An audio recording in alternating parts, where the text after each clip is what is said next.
শুনছি যেসব মামলা থানায় নেয় না ওগুলো নাকি কোর্টে নেয়। আমি আমার সন্তানের অধিকার আদায়ের জন্য কোর্ট পর্যন্ত যাইতে রাজি আছি। যতদিন পর্যন্ত ও মাইনা না নিব ওই সন্তান ওর, ততদিন পর্যন্ত আমি লড়াই করে যাবো। কত লাভ কি? আদালত যখন আপনার স্বামী ডিএনএ টেস্ট দেখবে তখন তো আমরা ডিসমিস হয়ে যাবে। তাইলে কি আমার এই সন্তান পিতৃ পরিচয় পাইব না? আমার সন্তান বাবার পরিচয় ছাড়া পৃথিবীতে আইব? আপনি তো ভেবে দেখেন, মানে হতে পারে কি আপনাকে কিডন্যাপ করে নিয়ে যে অজ্ঞান অবস্থায় কিছু আপনি এগুলা কি কইতাছেন? আমি মৃত্যুর আগ পর্যন্ত কইতে পারবো আমার এই পেটের সন্তান শুধু অনেকের, অনেক ছাড়া আমার কেউ স্পর্শ করে নাই, কেউ কোনোদিন না।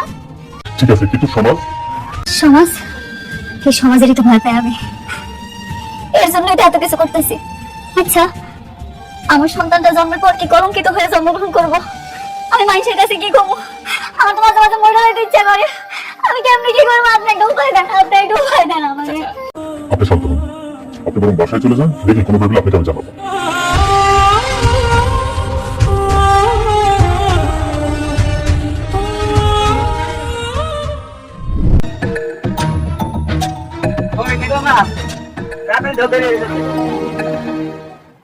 আসসালামু আলাইকুম।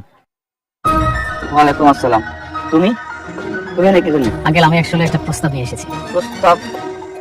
কি প্রস্তাব? মানে কিন্তু কিভাবে শুরু করবো আমরা বুঝতে পারছি না। আমরা মুরব্বী মানুষ, একটা প্রস্তাব নিয়ে এসেছি, আপনারা দাঁড়ায় আছেন, কেমন দেখা যাচ্ছে? আচ্ছা একটু দাঁড়ান প্লিজ। আরে কি করো?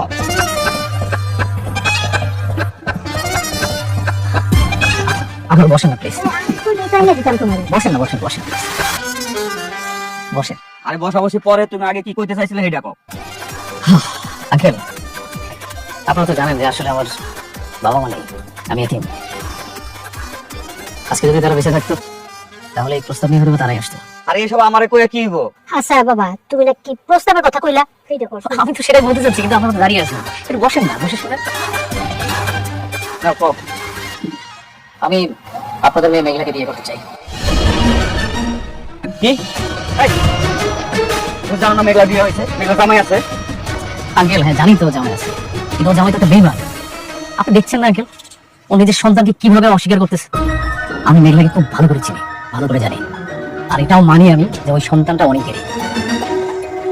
আর এই সমাজে আপনি চান না যে আপনার মেয়ের সন্তান একটা পৃথিবীতে পরিচয় নিয়ে বড় হোক? সব ঠিক আছে, কিন্তু কিন্তু কি আঙ্কেল, আমি তো সবকিছু জেনে শুনে মেঘলাকে বিয়ে করতে চাই। মেঘলার পেটের সন্তানের বাবা হবো আমি, আর আমি সবাইকে বলবো যে এই সন্তানের বাবা আমি। তখন আর ওই সন্তানের পরিচয় নিয়ে কোনো সংশয় থাকবে না, সমাজের মানুষ কিচ্ছু বলতে পারবে না। না না, মেঘলা এই বিয়েতে রাজি হবে না। আপনারা আছেন না, আপনারা বুঝাবেন। আপনি জানেন না আঙ্কেল, এই সমাজে একটা সন্তান পিতৃত্বহীন ভাবে যদি বড় হয় নাকি কত কথা শুনতে হয়। সবাই তাকে বলবে যে যারও সন্তান, সেই সন্তানকে আমি পিতৃত্বের স্বাদ দিতে চাই। বাবা তুমি একটু মেঘলারে বোঝাও। আর আমি তো বোঝাবো, আর আপনারা তো গার্ডিয়ান মানুষ, আপনারা বুঝিয়ে বলবেন। আর দেখুন, আমিও চাই মেঘলাই মানসিক যন্ত্রণা থেকে মুক্তি পাবে, সেও বাঁচুক, আর আমি তার জীবন সঙ্গী হয়ে বাঁচতে চাই। ঠিক আছে বাবা, মেঘলা বাড়িতে আসুক, তারপর আমি মেঘলার সাথে আলাপ করুন, দেখি মেঘলা কি কয়। আচ্ছা ঠিক আছে, তাহলে আমি আজকে আসি। ভালো থাকবেন, আসসালামু আলাইকুম। ওয়ালাইকুম আসসালাম।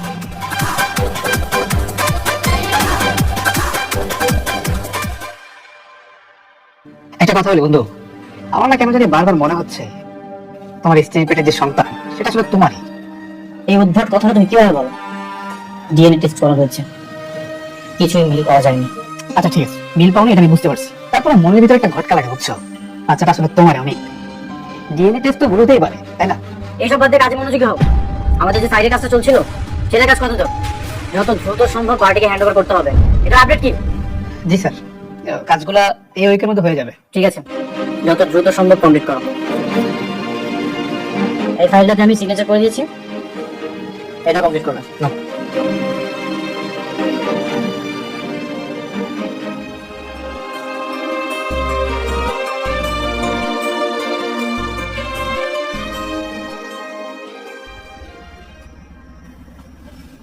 কি এত ভাবতাছস? আল্লাহ জানে আমার এই সন্তানটার ভাগ্যে কি আছে। জন্মের আগে কত কিছু সহ্য করতেছে, ওর জন্মের আগে ওর বাবার পরিচয় লইয়া কত কাহিনী হইতেছে। তোর সন্তানের বাপের পরিচয় দেওয়ার একটা উপায় পাইছি। কি উপায়? কইতে দাও। আজকে না তোর জন্য একটা বিয়ের প্রস্তাব আছে। ছেলেটা ভালোই, তোর সব কথা শুই না যাই না তোর বিয়ে করতে রাজি হয়েছে। কি কইতাছ মেডি? আমার তো হলো ডিভোর্স হইলো, তোমরা আবার আমার লগে বিয়ে ঠিক করে লাইতাছো। তোমার কথা কি বলা? আরে কোন না, কইতে দাও। তোর জন্য বিয়ের প্রস্তাব আছে দেখি তো কথা কইছি। তোর বাচ্চার বাপের পরিচয় দরকার, সে তোর বাচ্চার বাপ হইতে চাই না। দরকার নাই, আমার সন্তানের বাপের পরিচয় অনেক অনেক ছাড়া আমি কাউরে আমার এই সন্তানের বাপ স্বীকার করুন না, বুঝতে পারছো?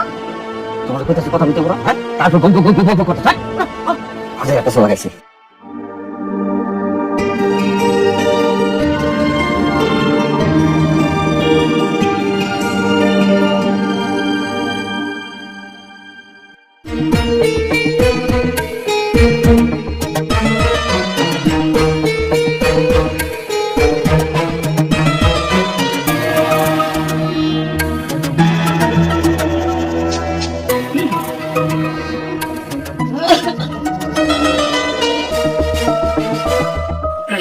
বাবা রাতুল, ওই তোমার সাথে একটা কথা বলার ছিল। হ্যাঁ বলেন।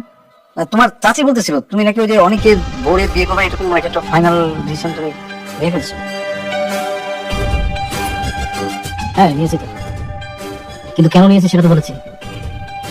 আমি বলতেছিলাম কি, মানে তুমি অনেকের বোর্ডে বিয়ে করার অসুবিধা নেই, আমাদের কোনো আপত্তি নাই, কিন্তু তার আগে আমার মেয়েটারে বিয়ে করে ফেলো। মানে আমার মেয়েটারে তোমার বড় বউ হলো, আমরা এই বিয়েটা হাইড করে রাখবো। তবে আঙ্কেল আপনার কি মানে কিসের মধ্যে কি পান্তা ভাতে কি? শুনেন, ভালোবাসা দিয়ে না পান্তা হয় না। ভালো মন্দ কিছু খাইতে গেলে ব্যাংক ব্যালেন্স লাগে। কোথায় আমি স্বপ্ন দেখতেছি আকাশ স্বর, আপনারা দেখতেছেন আমাকে নর্দমা। বাবা তুমি এমন ভাবে কথা বলতেছো কেন? না এখন আর আমাকে হয়তো আর ভালো লাগে না, পুরনো হয়ে গেছি তো। কথা আছে না, টাকার গন্ধ পেলে মানুষ সম্পর্কে স্বাদগুলো দিতে হয়ে যায়। আরে সবে মাত্র আমি হাজার হাজার কোটি টাকার মালিক হওয়ার স্বপ্ন দেখা শুরু করছি, আর আপনারা সবাই উঠে পড়ে লাগছে কিভাবে আমার স্বপ্নটাকে ভেঙে ফেলা যায়। মানে আপনারা কেমন মানুষ বলো তো? আচ্ছা বাবা, তো তুমি উত্তেজিত না, আমি একটা কথা বলি, মানে তুমি আমার মেয়েরে বিয়ে করবা তো? মানে আশ্চর্য হয়ে যাবে আমি আপনাদের আচরণ দেখে। মানে কেন বিয়ে করবো না? এমন অবিশ্বাস করেন কেন সবসময়? আসলে তুমি সবসময় প্রতারণা নিয়েই তো প্র্যাকটিস করে থাকো, এই জন্যই ভয়টা লাগে। দেখো বাবা, তাসের ঘর আর বালুর বাদ সেটা কিন্তু বেশি দিন টেকে না। আপনি কি বলেন? কিছু বলি ঠিক আছে, ঠিক।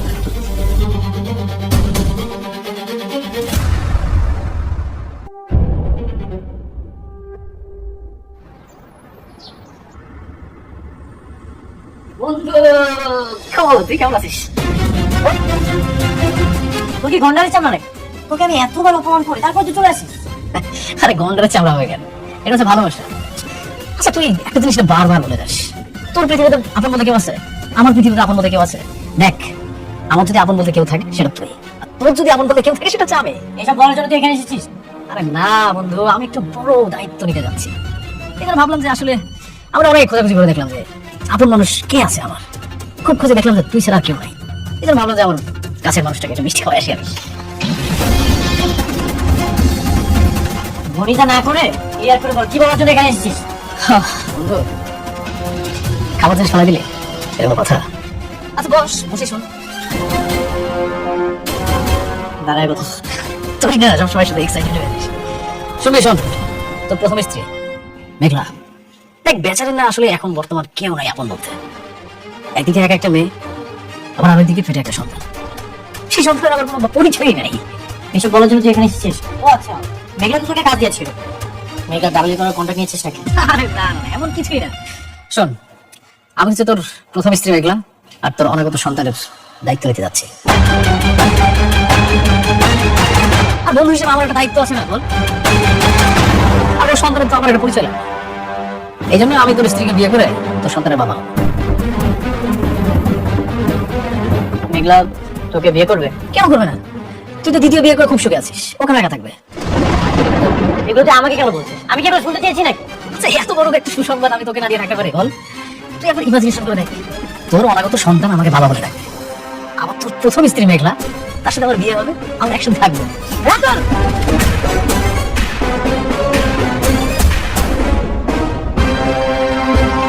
নেক্সট টাইম কিছু উল্টাপাল্টা কথা বললে হিসাব করে কথা বলবি। আমি কেমন তুই সেটা ছোটবেলা থেকেই জানিস। শান্ত হও। এই আপনি যান তো, আর কখনো আমাদের বাসায় আসবেন না। যান চলে যান। তুই বন্ধুকে হাত তুললে ঠিক আছে, যা ভুলে গেলাম, কিন্তু হিসাবটা না একদম তোলা থাকলো। সময় মতো একদম গড়ায় গঙ্গায় হিসাব নেবো। আগে তোর স্ত্রী আমার বিয়ে হতে দে, তোর বোনটাকে বিয়ে করি, তারপর সবকিছু কথা বলা হবে। তুই এক্ষুনি আমার বাসা থেকে বের হয়ে যা, তোর আমি কাঠ পাঠাবো, তুই আসিস।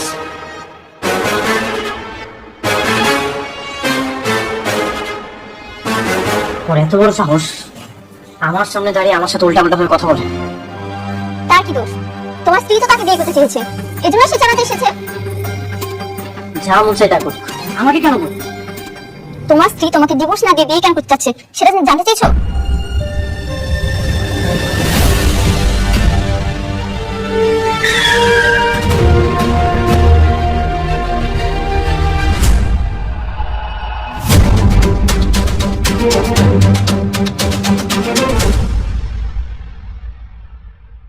তুমি তুমি এখানে কেন? কেন, অন্য কাউকে আশা করেছিলে নাকি? কি কি কইতাছো? না মানে এখানে যদি রাতুল আসতো তাহলে মনে হয় তুমি খুব বেশি খুশি হতে, তাই না? রাতুল আসলে আমি খুশি হইতাম। কি কইতাছো উল্টাপাল্টা এসব তুমি? হ্যাঁ, এখন আমার সব কথাই তোমার উল্টাপাল্টা মনে হয়। দেখো, এইসব বিষয় নিয়ে আমি একদমই কথা বলতে চাই না। এই যে তোমার ডিভোর্স পেপার, এখানে তুমি আমি সিগনেচার করে দিলেই ডিভোর্স হয়ে যাবে। কি খুশি তো? হ্যাঁ, তোমার ডিভোর্সটা আমি অনেক আগেই দিয়ে দিতাম। আমার পেটের সন্তান যদি না হইতো তাহলে দিয়ে দিতাম। তোমার সন্তানের জন্য তুমি কেন আমাকে বেঁধে রেখেছো? সন্তান তো আমার না, এই সন্তানের বাবা অন্য কেউ। প্লিজ, আমি এই ঝামেলা থেকে মুক্তি চাই। তোমার আপনার একটা কথা কতবার বলবো? আমার এই পেটের সন্তান শুধু তোমার। আমি আজকে কইতাছি, আগামীতে খুব সারা জীবন বলবো এই পেটের সন্তান তোমার তোমার তোমার। যে কোনো কিছুর বিনিময়ে হোক তুমি আমাকে ফাঁসাবে, তাই না? কি হাসাবো মানে? হ্যাঁ, তুমি আজকে বলো, আগামীকাল বলো, বা সারা জীবন বলো, প্রমাণ তো হয়ে গেছে। ও হ্যাঁ, তুমি তো একটা বিয়ে করার ডিসিশন নিয়েছো না? Good decision. বিয়া? একটা স্বামী থাকা অবস্থায় তুমি তো বিয়ে করতে পারবে না, এই জন্য আমি তোমাকে ডিভোর্স দিয়ে তোমার পথটা পরিষ্কার করার জন্য এলাম। পরিষ্কার করতে আইছেন? এত বেশি বুঝতেছেন আপনি? আপনার কে কইলো যে আমি বিয়ে করতে চাই? যে তোমাকে বিয়ে করবে সে আমার বাসায় এসেছিল। কি? রাতুল, আমি এখন একদম ক্লিয়ার কেন তুমি আমাকে কাজটা না দিয়ে রাতুলকে দিয়েছি। সমস্যা নেই, তোমরা দুজন বিয়ে করো, অনেক বেশি হ্যাপি থাকো, আমি মন থেকে দোয়া করি। আরে আমার জীবনে আমি একটাই ভুল করছি, সেটা আপনারে বিয়ে কইরা। এই ভুল আর জীবনে দ্বিতীয়বার করতে চাই না। আমারে কোনো পুরুষ বিয়ে করতে পারবে না। তাহলে কি সে আমাকে মিথ্যা বলবে? তুমি যদি তাকে না জানাতে তাহলে তো সে আমাকে বলতো। আচ্ছা, এগুলো শুনেই আমি কি করবো? তাই না, ডিভোর্স পেপার এখানে সিগনেচার করে দিও। আমি কোনো ঝামেলা চাই না। তুমি আমাকে ডিভোর্স দিয়ে আমাকে মুক্তি দাও।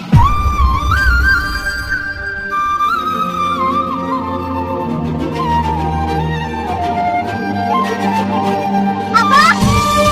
আম্মা! তোমরা কই গেলা? এদিকে আয়ো। কি হইছে রে মা? কি হইছে? তোমরা আমারে সত্যি করে একটা কথা কইতো। সেই দিন যে পোলাটা বিয়ার কথা কইতে আইছিল, এটা কি রাতুল ছিল? হ্যাঁ, রাতুলি আসছিল। তুই তোর বিয়ে করতে চাস? কেন আইছিল? আর তোমরাই বললা আমার বিয়ার কথা কেন কইছো? ঠিকই করছি, সমাজে চোখে একটা সম্মান বাঁচাইতে চাইতেছি। আম্মা, আব্বা, তোমরা ভাবলা কেন আমার পেটে সন্তান থাকা অবস্থায় আমি আরেকটা বিয়ে করবো? এই ভালোবাসা তোমরা আমারে, তোমরা না কেউ কোনোদিন আমারে বোঝার চেষ্টা করো না। সত্যি তোমরা না, সত্যি না।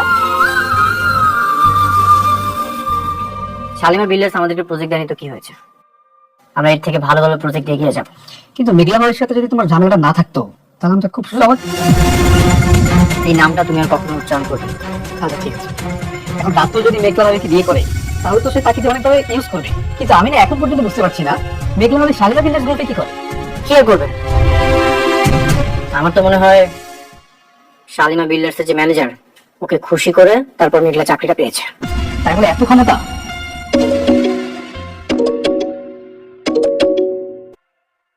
হ্যালো,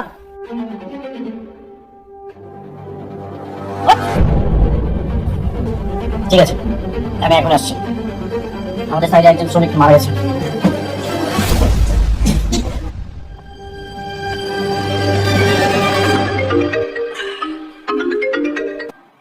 হ্যালো, আসসালামু আলাইকুম।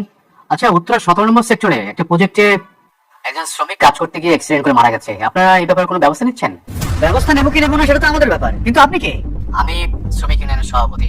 আমার অবশ্য আরেকটা পরিচয় আছে, আমি শালিমার বিল্ডার্স গ্রুপের ম্যানেজার বলছি। স্যার স্যার আসসালামু আলাইকুম স্যার। ওয়ালাইকুম আসসালাম। আসলে সরি, মানে আমরা এখনো পর্যন্ত খবরটা পাইনি, তো এই মাত্রই শুনলাম আপনার মুখ থেকে, যে কারণে এখনো পর্যন্ত কোনো ব্যবস্থা নিতে পারিনি। কোন জায়গায় বললেন যেন? উত্তরা 17 নম্বর সেক্টর। আচ্ছা আচ্ছা, জি আমরা এক্ষুনি ব্যবস্থা নিচ্ছি, এক্ষুনি। আরেকটা কথা, ওই সাইডে যে মালিক, তাকে আপনারা অ্যারেস্ট করে নিয়ে আসুন, বাকিটা আমরা বসে ঠিক করবো, কেমন? জি জি জি, অবশ্যই। জি, থ্যাংক ইউ থ্যাংক ইউ। সালাম। এই জাহিদ, তাড়াতাড়ি গাড়ি রেডি করো, চলো এক্ষুনি বেরোতে হবে।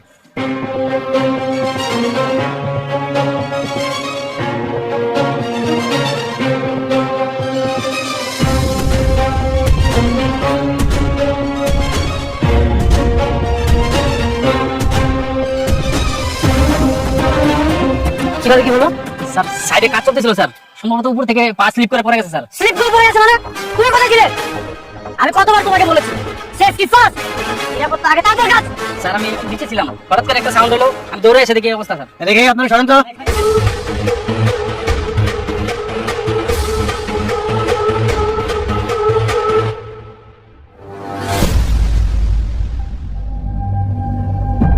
ওরে বাবা, এখানে তো কোনো ধরনের কোনো সেফটির ব্যবস্থা নাই, কোনো সিকিউরিটি নাই। হ্যাঁ, এই কনস্ট্রাকশনের মালিক কে? আপনি নাকি? জি। আপনার সঙ্গে ইদানিং আমার খুব ঘন ঘন দেখা হয়ে যাচ্ছে।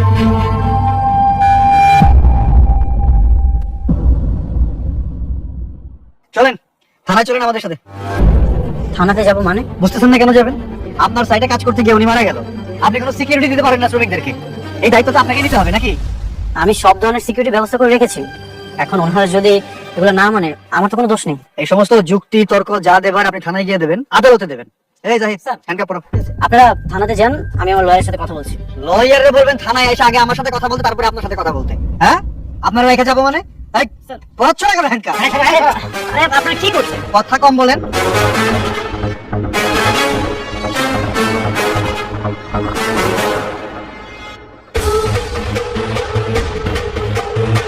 আনি আসো তাড়াতাড়ি, এই সরেন আপনারা। আরে তুমি ডেড বডিটা পোস্টমর্টমের ব্যবস্থা করো। হ্যাঁ, আসো।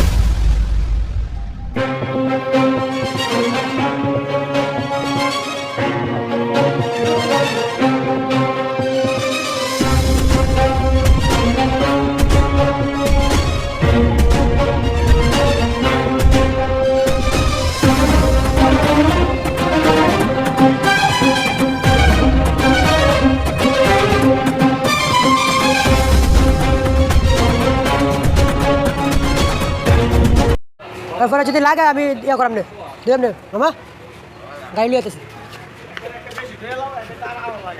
3টা দই লাগলে দেবে সমস্যা নেই হ্যাঁ গাল আমি নেই ও মাকে ছেড়ে আমি নানি আগে কইছে নানি নেন না লয়েছে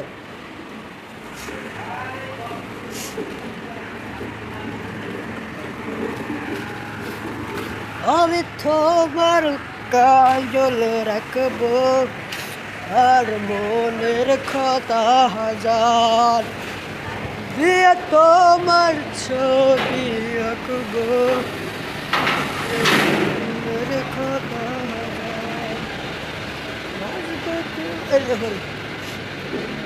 বাজবো তোমার সাথে আমি আমার জীবন আমি তোমার কাছে আসবো আর মনের কথা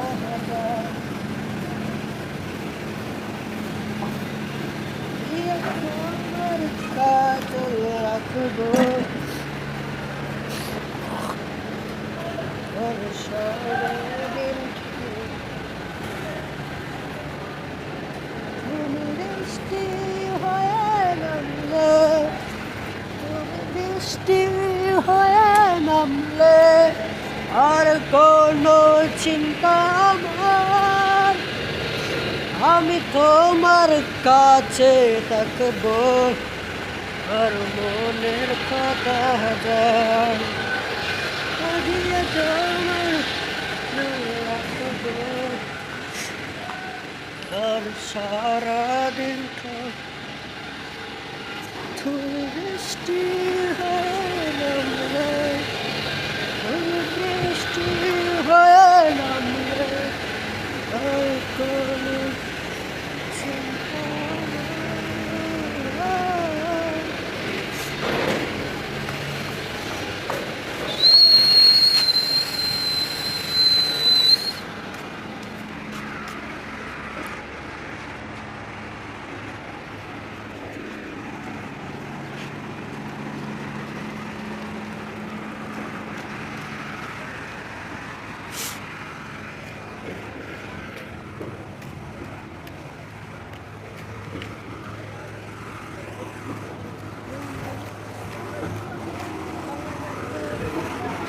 और अरे